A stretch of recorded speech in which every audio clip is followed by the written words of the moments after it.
नमस्ते डॉक्टर साहब, स्वागत है इस चैनल पर। उम्मीद है आपको मेरी पॉडकास्ट पसंद आ रही होगी। कृपया लाइक, सब्सक्राइब और शेयर करें। धन्यवाद।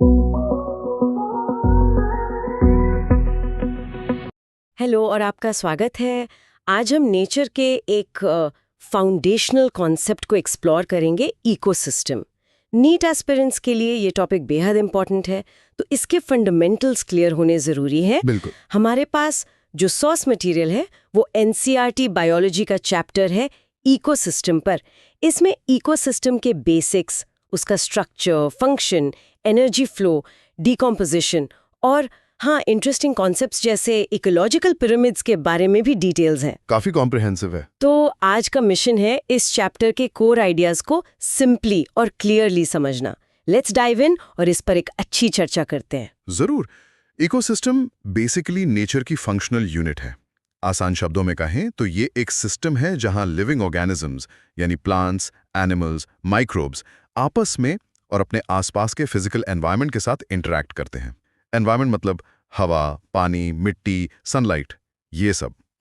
और इकोसिस्टम का साइज ये काफी वेरिएबल हो सकता है। एक छोटा सा पॉन्ड भी एक कंप्लीट इकोसिस्टम है, तो वहीं एक विशाल फॉरेस्ट या समुद्र भी।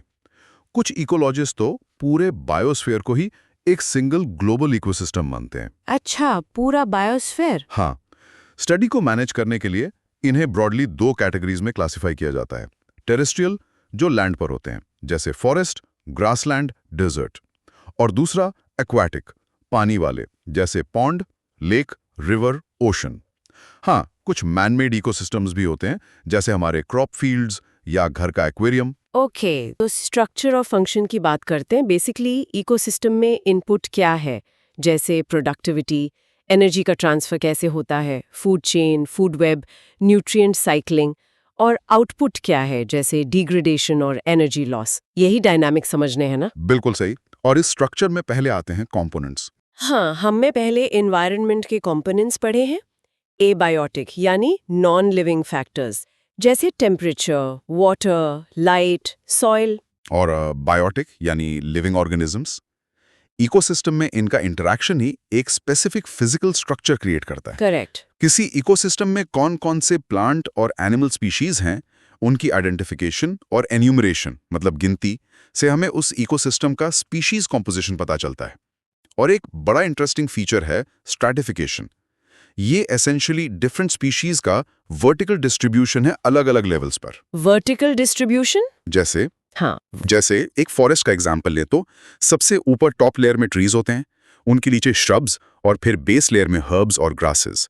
ये वर्टिकल लेयरिंग ही स्ट्रैटिफिकेशन है। अच्छा, सोर्स कहता है कि इकोसिस्टम एक यूनिट की तरह काम करता है। इसके 4 मेन फंक्शनल एस्पेक्ट्स हैं। हाँ, बिल्कुल। 4 की एस्पेक्ट्स हैं जो इकोसिस्टम को चलाते हैं।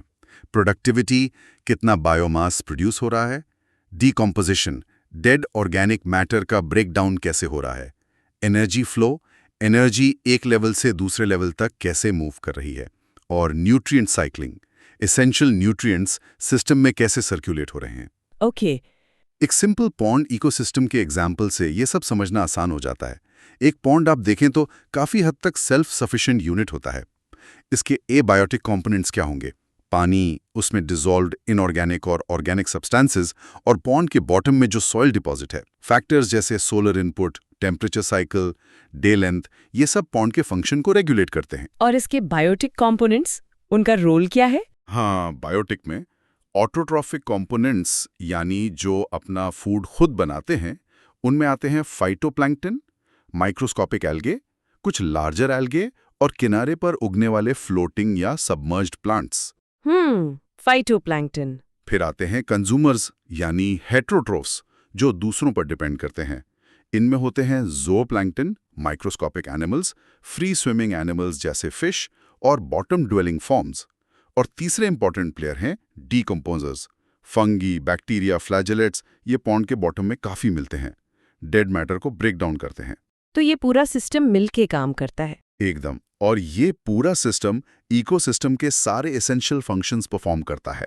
पहला, ऑटोट्रॉफ्स सन की एनर्जी यूज करके इनऑर्गेनिक मटेरियल से ऑर्गेनिक मैटर बनाते हैं, यानी फोटोसिंथेसिस। दूसरा, हेटेरोट्रॉफ्स इन ऑटोट्रॉफ्स को कंज्यूम करते हैं। तीसरा, जब ऑर्गेनिजम्स मरते हैं तो डीकंपोजर्स उनके डेड ऑर्गेनिक मैटर को ब्रेक डाउन करके एसेंशियल मिनरल्स रिलीज करते हैं, जो फिर से ऑटोट्रॉफ यूज कर लेते हैं। यही है न्यूट्रिएंट साइक्लिंग। और एनर्जी का फ्लो, ये इंपॉर्टेंट है, हमेशा यूनिडायरेक्शनल होता है, लोअर से हायर ट्रॉफिक लेवल्स की तरफ। Unidirectional, okay. और हर स्टेप पर कुछ एनर्जी हीट के फॉर्म में लॉस हो जाती है। चलिए अब प्रोडक्टिविटी पर फोकस करते हैं। किसी भी इकोसिस्टम को चलाने के लिए कांस्टेंट सोलर एनर्जी इनपुट जरूरी है, ये तो हमने देखा। ये प्राइमरी प्रोडक्शन क्या है एग्जैक्टली? प्राइमरी प्रोडक्शन सिंपली वो अमाउंट ऑफ बायोमास या ऑर्गेनिक मैटर है जो प्लांट्स फोटोसिंथेसिस के थ्रू पर यूनिट एरिया एक स्पेसिफिक टाइम पीरियड में प्रोड्यूस करते हैं। इसे मेजर करने के लिए यूनिट्स यूज होती हैं वेट जैसे ग्राम पर स्क्वायर या एनर्जी जैसे किलो कैलोरीज पर स्क्वायर मीटर। ओके, बायोमास पर यूनिट एरिया पर यूनिट टाइम। हाँ, और जिस रेट से ये बायोमास प्रोड्यूस होता है उस रेट को कहते हैं प्रोडक्टिविटी। इसकी कॉमन यूनिट्स हैं जीएम पर स्क्वायर ईयर पर 1 या किलो कैलोरीज पर स्क्वायर ईयर पर 1। रेट यूज करना इंपॉर्टेंट है कंपैरिजन के लिए। इसके दो मेन टाइप्स हैं, ग्रॉस प्राइमरी प्रोडक्टिविटी यानी जीजीपी और नेट प्राइमरी प्रोडक्टिविटी यानी एनपीपी। जीपीपी मतलब टोटल ऑर्गेनिक मैटर जो फोटोसिंथेसिस के दौरान बना, वो ग्रॉस अमाउंट। हाँ, exactly. GPP is the total rate of organic matter production during photosynthesis. लेकिन प्लांट्स इस GPP का एक कंसिडरेबल पार्ट अपनी खुद की मेटाबॉलिक एक्टिविटीज यानी रेस्पिरेशन आर में यूज कर लेते हैं, सांस लेने में, ग्रो करने में। इसका सिंपल इक्वेशन है GPR इक्वल्स NPP। समझ गई, GPP minus R equals NPP. और यही NPP वो एक्चुअल अवेलेबल बायोमास है जो नेक्स्ट ट्रॉफिक लेवल के लिए यानी हर्बीवोर्स और डीकंपोजर्स के कंजम्पशन के लिए अवेलेबल होता है। ओके, ये एनपीपी ही आगे ट्रांसफर होता है। करेक्ट। इसके बाद आती है सेकेंडरी प्रोडक्टिविटी, जो कि कंज्यूमर्स द्वारा नए ऑर्गेनिक मैटर बनाने का रेट है। लेकिन प्राइमरी फोकस NPP पर रहता है। तो ये प्राइमरी प्रोडक्टिविटी किन चीजों पर डिपेंड करती है? ये हर जगह अलग अलग होती होगी। ऑब्वियसली डेजर्ट में कम होगी, फॉरेस्ट में ज्यादा। बिल्कुल अलग अलग, आपने सही कहा। ये डिपेंड करती है वहाँ के प्लांट स्पीशीज पर, उनकी फोटोसिंथेटिक एफिशिएंसी पर, एनवायरमेंटल फैक्टर्स जैसे लाइट, टेम्परेचर, वाटर की अवेलेबिलिटी पर, और बहुत इंपॉर्टेंट, सॉइल में न्यूट्रिएंट्स कितने अवेलेबल हैं। अगर पूरे बायोस्फीयर की बात करें तो टोटल एनुअल NPP लगभग 170 billion tons dry weight organic matter है। 170 बिलियन टन्स, काफी ज्यादा है। हाँ, लेकिन यहाँ एक फैसिनेटिंग पॉइंट है। ओशंस अर्थ का लगभग 70% सरफेस कवर करते हैं, लेकिन उनकी टोटल प्रोडक्टिविटी सिर्फ 55 बिलियन टन्स है। सिर्फ 55, 70% एरिया पर। हाँ, बाकी सारी प्रोडक्टिविटी मतलब लगभग 115 बिलियन टन्स लैंड पर होती है। इसका मतलब लैंड इकोसिस्टम्स पर यूनिट एरिया कहीं ज्यादा प्रोडक्टिव हैं। वाओ, इसका रीजन? ओशंस में इसका रीजन लाइट पेनिट्रेशन का लिमिटेड होना, खासकर गहरे पानी में, और कुछ की न्यूट्रिएंट्स जैसे नाइट्रोजन और फास्फोरस की कमी हो सकती है कुछ एरियाज में। ये एक शार्प इंसाइट है कि एरिया बड़ा होने का मतलब नेसेसरीली ज्यादा प्रोडक्टिविटी नहीं है। इंटरेस्टिंग। ओके, अगला इंपॉर्टेंट प्रोसेस है डीकॉम्पोजिशन। हम सुनते हैं कि अर्थवर्म फार्मर्स फ्रेंड है। सोर्स बता रहा है कि वो ऑर्गेनिक मैटर के ब्रेकडाउन में भी हेल्प करते हैं। इस प्रोसेस में और कौन इन्वॉल्व्ड है? हाँ, अर्थवर्म्स डिट्राइटिवर्स हैं जो ब्रेकडाउन शुरू करते हैं, फ्रैगमेंटेशन करते हैं। लेकिन असली काम मतलब केमिकल ब्रेकडाउन करते हैं डीकंपोजर्स, मेनली फंगी और बैक्टीरिया। ये micro organisms complex organic matter को सिंपलर इनऑर्गेनिक सब्सटेंसेस में तोड़ देते हैं, जैसे CO2, वाटर और न्यूट्रिएंट्स। इसी प्रोसेस को डीकंपोजिशन कहते हैं। और इसका रॉ मटेरियल? रॉ मटेरियल होता है डिट्राइटस, डेड प्लांट पार्ट्स जैसे leaves, bark, flowers, dead animal remains और उनका फीकल मैटर, सब कुछ जो डेड ऑर्गेनिक है। तो इस डीकंपोजिशन के स्टेप्स क्या हैं? सोर्स में 5 स्टेप्स मेंशन किए गए हैं, वो क्या है? हाँ, 5 इंपॉर्टेंट स्टेप्स हैं जो डिट्राइटस पर आप कह सकते हैं साइमल्टेनियसली चलते रहते हैं। पहला है फ्रैगमेंटेशन। इसमें डिट्राइटिवर्स जैसे अर्थवर्म डिट्राइटस को छोटे पार्टिकल्स में तोड़ देते हैं। इससे सरफेस एरिया बढ़ जाता है माइक्रोब्स के एक्शन के लिए। ओके, तोड़ना। दूसरा है लीचिंग। जब पानी इन फ्रैगमेंटेड डिट्राइटस से गुजरता है तो कुछ water soluble inorganic nutrients dissolve होकर सॉइल में नीचे चले जाते हैं, लीच आउट हो जाते हैं, और कभी-कभी प्रेसिपिटेट होकर अनअवेलेबल भी हो जाते हैं। पानी में घुलकर नीचे जाना, ठीक है। तीसरा है कैटाबॉलिज्म। यह है एक्चुअल एंजाइमेटिक ब्रेकडाउन। बैक्टीरियल और फंगल एंजाइम्स डेट्रेटस को और भी सिंपलर इनऑर्गेनिक सब्सटेंसेस में डिग्रेड करते हैं। जो फ्रेगमेंटेशन से सरफेस एरिया बढ़ा था, वो यहाँ काम आता है। एंजाइम से ब्रेकडाउन, गॉट इट। हाँ, और ये 3 स्टेप्स के साथ साथ 2 और क्रूशल प्रोसेसेस सॉइल में होते हैं। चौथा है ह्यूमिफिकेशन। इस प्रोसेस से एक डार्क कलर्ड एमॉर्फस सब्सटेंस बनता है, जिसे ह्यूमस कहते हैं। आपने शायद सुना होगा। हाँ, ह्यूमस डार्क कलर का होता है मिट्टी में। एग्जैक्टली। ये ह्यूमस माइक्रोबियल एक्शन के लिए हाईली रेजिस्टेंट होता है, बहुत स्लोली डिकम्पोज होता है। ये एक कोलॉइडल नेचर का होता है और न्यूट्रिएंट्स का एक रिजर्वॉयर बनकर काम करता है। सॉइल की फर्टिलिटी के लिए बहुत इंपॉर्टेंट है। और 5वां स्टेप है मिनरलाइजेशन। इसमें कुछ स्पेसिफिक माइक्रोब्स ह्यूमस को फर्दर डिग्रेड करके उसमें ट्रैप्ड इनऑर्गेनिक न्यूट्रिएंट्स को रिलीज करते हैं, जैसे नाइट्रोजन, फास्फोरस, पोटेशियम। अच्छा, ह्यूमस से न्यूट्रिएंट्स रिलीज होना। हाँ, और यही इनऑर्गेनिक न्यूट्रिएंट्स फिर से सॉइल में अवेलेबल हो जाते हैं, जिनको प्लांट्स प्राइमरी प्रोडक्शन के लिए अब्सॉर्ब करते हैं। इस तरह न्यूट्रिएंट साइकिल कंप्लीट होता है। डीकंपोजिशन इसलिए इतना क्रिटिकल है। राइट, न्यूट्रिएंट्स रिसाइकल हो गए। अच्छा, तो ये डीकॉम्पोजिशन की स्पीड किन फैक्टर्स पर डिपेंड करती है? हर जगह सेम स्पीड से नहीं होता होगा। बिल्कुल नहीं।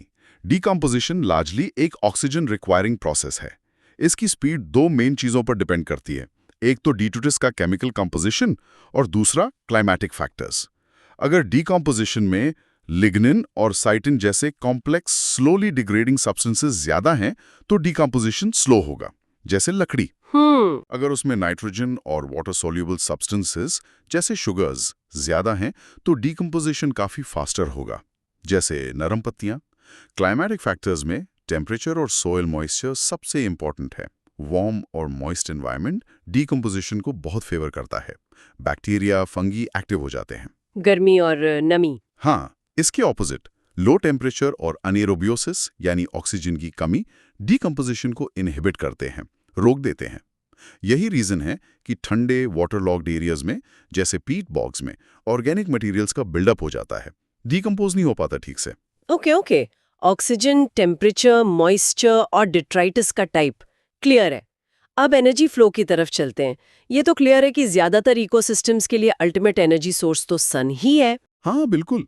डीप सी हाइड्रोथर्मल वेंट्स जैसे कुछ रेयर एक्सेप्शंस को छोड़कर अर्थ के सभी इकोसिस्टम्स के लिए सन ही एनर्जी का प्राइमरी सोर्स है। जो टोटल सोलर रेडिएशन अर्थ पर आती है, उसका 50% से भी कम हिस्सा actually photosynthetically active radiation PAR होता है। PAR मतलब? फोटोसिंथेटिकली एक्टिव रेडिएशन यानी वो स्पेसिफिक वेवलेंथ रेंज, वायलेट से रेड लाइट तक, जिसे प्लांट्स फोटोसिंथेसिस में यूज कर सकते हैं। बाकी रेडिएशन प्लांट्स यूज नहीं कर पाते। ओके, तो 50% से भी कम यूजफुल है प्लांट्स के लिए। हाँ, और यहाँ एक और स्टार्टलिंग फैक्ट है, इस अवेलेबल PAR का भी प्लांट सिर्फ 2 से 10% ही कैप्चर कर पाते हैं। बाकी रिफ्लेक्ट हो जाता है या ट्रांसमिट हो जाता है। सिर्फ 2 से 10%? इतना कम? हाँ, it sounds incredibly inefficient, right? पर इसी छोटे से फ्रैक्शन ऑफ एनर्जी से पूरा लिविंग वर्ल्ड सस्टेन होता है जी। इसलिए ये समझना जरूरी है कि ये कैप्चर्ड एनर्जी इकोसिस्टम के डिफरेंट ऑर्गेनिजम्स तक कैसे फ्लो करती है। एनर्जी का फ्लो हमेशा यूनिडायरेक्शनल होता है, सन से प्रोड्यूसर्स तक और फिर प्रोड्यूसर्स से कंज्यूमर्स तक। ये थर्मोडायनामिक्स के लॉज को फॉलो करता है। फर्स्ट लॉ, एनर्जी के neither be created not destroyed, सिर्फ ट्रांसफॉर्म होती है। और सेकंड लॉ? हाँ, सेकंड लॉ भी अप्लाई होता है। इकोसिस्टम्स को कॉन्स्टेंटली एनर्जी इनपुट चाहिए होता है ऑर्डर मेंटेन करने के लिए और एंट्रोपी यानी डिसऑर्डर को काउंटरैक्ट करने के लिए। हर एनर्जी ट्रांसफर में कुछ एनर्जी हीट के फॉर्म में डिसिपेट होती है, यूजेबल नहीं रहती। ठीक है, हमने प्रोड्यूसर्स, ग्रीन प्लांट्स की बात की। कंज्यूमर्स कौन हैं और उनके क्या टाइप्स हैं? जो भी ऑर्गेनिजम्स अपने फूड के लिए डायरेक्टली या इनडायरेक्टली प्रोड्यूसर्स पर डिपेंड करते हैं, वो हैं कंज्यूमर्स या हेट्रोट्रॉफ्स। इनके लेवल्स होते हैं। जो सीधे प्लांट्स को खाते हैं वो हैं प्राइमरी कंज्यूमर्स या हर्बिवोर्स, जैसे लैंड पर इंसेक्ट्स, बर्ड्स, मैमल्स और पानी में मोलस्क्स। ग्रास को खाने वाली बकरी। हाँ, फिर जो एनिमल्स इन हर्बिवोर्स को खाते हैं वो हैं सेकेंडरी कंज्यूमर्स या प्राइमरी कार्निवोर्स, जैसे बकरी को खाने वाला भेड़िया या इंसान। कार्निवोर्स, ठीक है। और जो एनिमल्स इन प्राइमरी कार्निवोर्स को खाते हैं वो हैं टर्शरी कंज्यूमर्स या सेकेंडरी कार्निवोर्स, जैसे भेड़िए को खाने वाला शेर अगर हो तो। बेसिकली चेन आगे बढ़ती है। और ये फूड चेन्स क्या होती हैं जिनका जिक्र सोर्स में है? ये लेवल्स ही फूड चेन बनाते हैं। हाँ, फूड चेन एक सीक्वेंस है ऑर्गेनिजम्स का, जिसमें हर ऑर्गेनिज्म अपने से नीचे वाले ऑर्गेनिज्म को खाता है। इस तरह एनर्जी ट्रांसफर होती है। बेसिकली हु ईट्स हुम। दो मेन टाइप्स की फूड चेन्स हैं। एक है ग्रेजिंग फूड चेन, GFC। ये प्रोड्यूसर्स प्लांट से स्टार्ट होती है। सिंपल एग्जांपल, ग्रास, गोट, मैन। यहाँ ग्रास प्रोड्यूसर है, गोट प्राइमरी कंज्यूमर और मैन सेकेंडरी कंज्यूमर। ये हम जनरली सोचते हैं। हाँ, यही कॉमन एग्जाम्पल है। दूसरी है डिट्राइटस फूड चेन, DFC। ये डेड ऑर्गेनिक मैटर यानी डिट्राइटस से स्टार्ट होती है। इसमें प्राइमरी कंज्यूमर्स होते हैं डीकंपोजर्स, फंगी, बैक्टीरिया, जो डिट्राइटस को ब्रेक करके एनर्जी लेते हैं। इन्हें सैप्रोट्रॉफ्स भी कहते हैं। फिर इन डीकंपोजर्स को या डिट्राइटस को खाने वाले डिट्रीवोर्स आते हैं, जैसे अर्थवर्म्स, माइट्स। फिर उनको खाने वाले छोटे कार्निवोर्स एंड सो ऑन। अच्छा, DFC डेड मटेरियल से शुरू होती है। हाँ, अब यहाँ एक इंपॉर्टेंट डिस्टिंक्शन है। एक्वेटिक इकोसिस्टम्स में GFC एनर्जी फ्लो का मेजर पाथवे है। मतलब फाइटोप्लैंक्टन को ज़ूप्लैंक्टन खाते हैं, फिर छोटी मछली, फिर बड़ी मछली। लेकिन टेरेस्ट्रियल इकोसिस्टम्स में सरप्राइजिंगली DFC के थ्रू GFC से कहीं ज़्यादा एनर्जी फ्लो होती है। मतलब ज़्यादातर प्लांट बायोमास सीधे हर्बीवोर नहीं खाते, बल्कि मरने के बाद डीकंपोज होता है। ओह, ये तो उल्टा है। लैंड पर DFC ज्यादा इंपॉर्टेंट है। हाँ, एनर्जी फ्लो के पर्सपेक्टिव से ये दोनों चेन्स आइसोलेटेड नहीं हैं। अक्सर DFC के ऑर्गेनिजम्स GFC एनिमल्स के प्रे बन जाते हैं, जैसे अर्थवर्म को कोई चिड़िया खा लेती है। और कुछ एनिमल्स जैसे क्रोज या कॉकरोचेस ओमनिवोर्स होते हैं, जो दोनों चेन्स का हिस्सा हो सकते हैं। सीड्स भी खाते हैं, इंसेक्ट्स भी। ओमनिवोर्स, सही। फूड चेन्स का ये नेचुरल इंटरकनेक्शन ही एक कॉम्प्लेक्स फूड वेब बनाता है। नेचर में सिंपल चेन्स कम ही होती हैं, वेब ज्यादा कॉमन है। तो हर ऑर्गेनिज्म फूड चेन में एक स्पेसिफिक पोजीशन ऑक्यूपाई करता है, जिसे ट्रॉफिक लेवल कहते हैं। करेक्ट। हर ऑर्गेनिज्म अपने फीडिंग बिहेवियर के बेसिस पर एक स्पेसिफिक ट्रॉफिक लेवल पर होता है। प्रोड्यूसर्स हमेशा फर्स्ट ट्रॉफिक लेवल बनाते हैं। Herbivores primary consumers second trophic level पर, carnivores secondary consumers third trophic level पर and so on. Top carnivores fourth या फिफ्थ पर। ओके, लेवल्स हैं ये। हाँ, और एक क्रूशियल पॉइंट याद रखना है कि हर सक्सेसिव ट्रॉफिक लेवल पर एनर्जी का अमाउंट प्रोग्रेसिवली डिक्रीज होता जाता है। हमने डिस्कस किया था, जब कोई ऑर्गेनिज्म मरता है तो वो डेट्राइटिस बन जाता है, जो फिर डीकंपोजर्स के लिए एनर्जी सोर्स बनता है। तो डीकंपोजर्स बेसिकली सभी ट्रॉफिक लेवल्स से डेड मैटर लेते हैं। सोर्स में एक टर्म है स्टैंडिंग क्रॉप। ये क्या है? क्रॉप मतलब फसल? नहीं, यहाँ क्रॉप का मतलब फसल नहीं। स्टैंडिंग क्रॉप किसी पर्टिकुलर टाइम पर हर ट्रॉफिक लेवल में जितना total mass of living material होता है उसे कहते हैं। मतलब उस लेवल के सारे ऑर्गेनिजम्स का टोटल वेट। इसे मेजर करने के लिए या तो नंबर ऑफ इंडिविजुअल्स पर यूनिट एरिया यूज करते हैं या फिर biomass, total weight of living organisms पर unit area. Biomass, okay. Biomass को फ्रेश वेट या ड्राई वेट में एक्सप्रेस कर सकते हैं, लेकिन ड्राई वेट ज्यादा एक्यूरेट माना जाता है क्योंकि वाटर कंटेंट काफी वैरी कर सकता है, तो ड्राई वेट इज प्रेफर्ड। और ये 10% लॉ जो एनर्जी ट्रांसफर के बारे में है, ये क्या बताता है? इसका इम्प्लीकेशन क्या है? ये एक बहुत ही फंडामेंटल कॉन्सेप्ट है, ऑफन लिंडेमैन्स 10% लॉ कहते हैं। ये स्टेट करता है कि जब एनर्जी एक ट्रॉफिक लेवल से उसके नेक्स्ट हायर ट्रॉफिक लेवल पर ट्रांसफर होती है तो एवरेज सिर्फ 10% एनर्जी ही बायोमास में इनकॉर्पोरेट हो पाती है। सिर्फ 10%? हाँ, सिर्फ 10% एवरेज। बाकी लगभग 90% एनर्जी या तो मेटाबॉलिक प्रोसेसेस जैसे रेस्पिरेशन में यूज हो जाती है, सांस लेने में, मूवमेंट में, या एनवायरनमेंट में हीट के फॉर्म में लॉस्ट हो जाती है। Second law of thermodynamics in action. तो इसका मतलब हर लेवल पे 90% एनर्जी गायब? यूजेबल फॉर्म में गायब, हाँ। इसका डायरेक्ट इम्प्लीकेशन ये है कि हर लेवल पर एनर्जी ड्रामेटिकली कम हो जाती है। इसी वजह से GFC में ट्रॉफिक लेवल्स की संख्या लिमिटेड होती है, यूजुअली 4 या 5 से ज्यादा नहीं हो पाती, क्योंकि ऊपर तक एनर्जी ही नहीं बचती। एग्जैक्टली। टॉप लेवल तक पहुंचते पहुंचते अवेलेबल एनर्जी बहुत कम हो जाती है, उससे एक और लेवल सपोर्ट करना मुश्किल हो जाता है। समझ गए। अब फाइनल सेक्शन पर आते हैं, इकोलॉजिकल पिरामिड्स। सोर्स कहता है कि ये ट्रोफिक लेवल्स के बीच रिलेशनशिप को ग्राफिकली रिप्रेजेंट करने का तरीका है, पिरामिड जैसा shape. Exactly ecological pyramids basically different trophic levels के बीच रिलेशनशिप को विजुअलाइज करने का एक तरीका है। ये relationship number of individuals, biomass या एनर्जी के टर्म्स में हो सकता है। पिरामिड का बेस हमेशा प्रोड्यूसर्स फर्स्ट ट्रोफिक लेवल को रिप्रेजेंट करता है, सबसे चौड़ा, और एपेक्स यानी चोटी टॉप लेवल कंज्यूमर्स को रिप्रेजेंट करता है। 3 मेन टाइप्स के पिरामिड स्टडी किए जाते हैं। पहला कौन सा है? पहला है पिरामिड ऑफ नंबर। ये हर ट्रोफिक लेवल पर इंडिविजुअल्स के नंबर को रिप्रेजेंट करता है। जैसे एक ग्रासलैंड इकोसिस्टम में ग्रासेस प्रोड्यूसर्स का नंबर बहुत ज्यादा होता है, उन्हें खाने वाले ग्रास हॉपर्स प्राइमरी कंज्यूमर्स का नंबर कम होता है, और उन्हें खाने वाले फ्रॉग्स, बर्ड्स सेकेंडरी कंज्यूमर्स का नंबर और भी कम।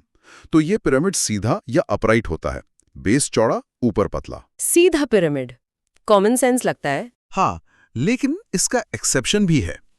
अगर हम एक सिंगल लार्ज ट्री को इकोसिस्टम माने, तो प्रोड्यूसर यानी ट्री सिर्फ एक है, नंबर इक्वल टू 1। एक ही पेड़। हाँ, पर उस पर डिपेंड करने वाले हर्बीवोरस इंसेक्ट्स हजारों में हो सकते हैं, और उन इंसेक्ट्स को खाने वाले बर्ड्स शायद कुछ दर्जन होंगे।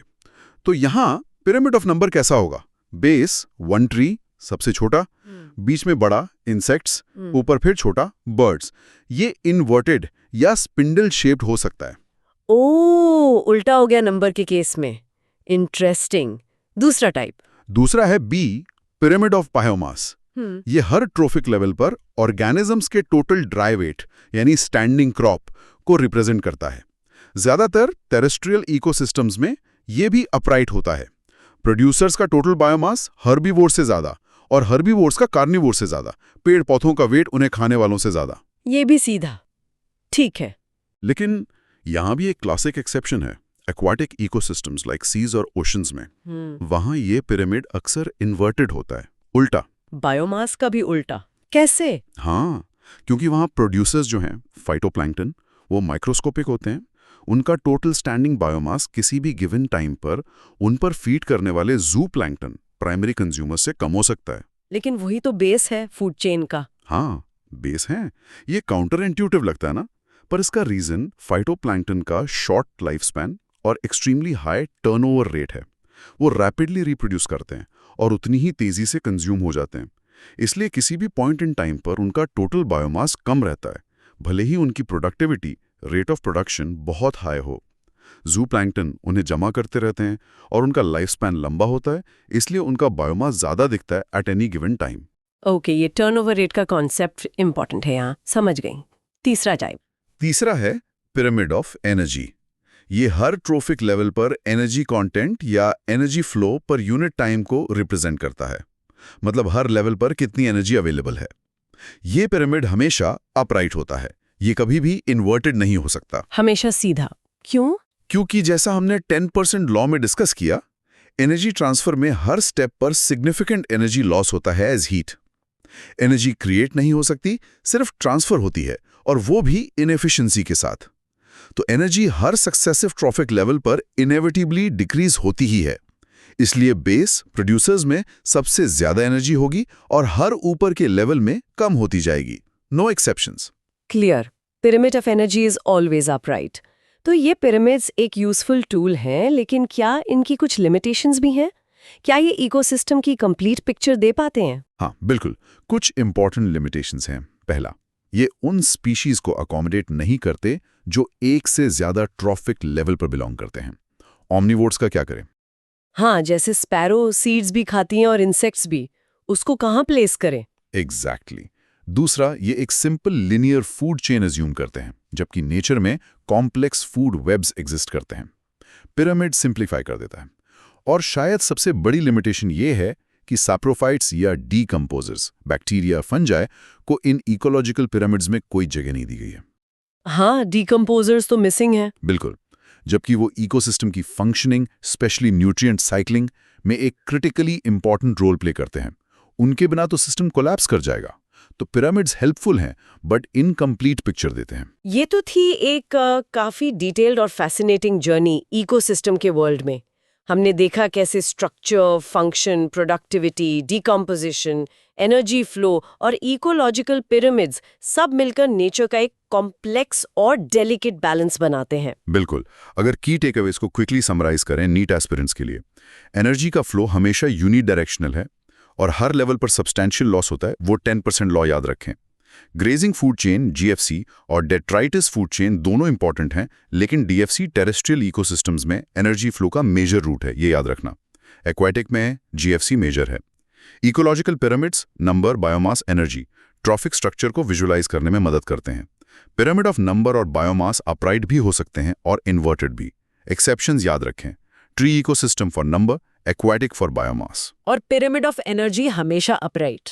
करेक्ट, हमेशा अपराइट। और डीकम्पोजर्स पिरामिड्स में नहीं आते, पर बहुत इंपॉर्टेंट है न्यूट्रिएंट साइक्लिंग के लिए। डीकम्पोजिशन के factors oxygen, temp, moisture, detritus type भी इंपॉर्टेंट है।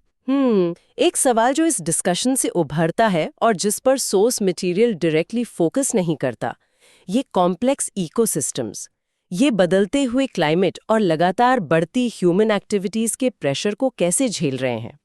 उनकी रेजिलियंस यानी डिस्टर्बेंस के बाद वापस अपने स्टेट में आने की क्षमता कितनी है और किन फैक्टर्स पे डिपेंड करती है। ये एक ऐसा एरिया है जिस पर और गहराई से सोचा जा सकता है। फ्यूचर के लिए इम्पोर्टेंट है ये। बहुत रेलेवेंट सवाल है आज के कॉन्टेक्स्ट में। हम उम्मीद करते हैं कि ये डिस्कशन नीट की तैयारी कर रहे एस्पिरेंट्स के लिए हेल्पफुल रहा होगा। इन कॉन्सेप्ट्स को रिवाइज करते रहना इम्पोर्टेंट है। एनसीईआरटी को बार-बार पढ़ना। जरूर, कॉन्सेप्ट्स क्लियर होने चाहिए। आप सबको आपकी स्टडीज के लिए बहुत सारी शुभकामनाएं। अच्छे से पढ़ाई कीजिए। हाँ जी, all the best. Future doctor, तो कैसी लगी आपको हमारी ये पॉडकास्ट? उम्मीद है पसंद आई होगी। अगर हाँ तो लाइक करें, चैनल को सब्सक्राइब करके करें एक प्यारा सा कमेंट मेरे लिए। Thank you, have a nice day.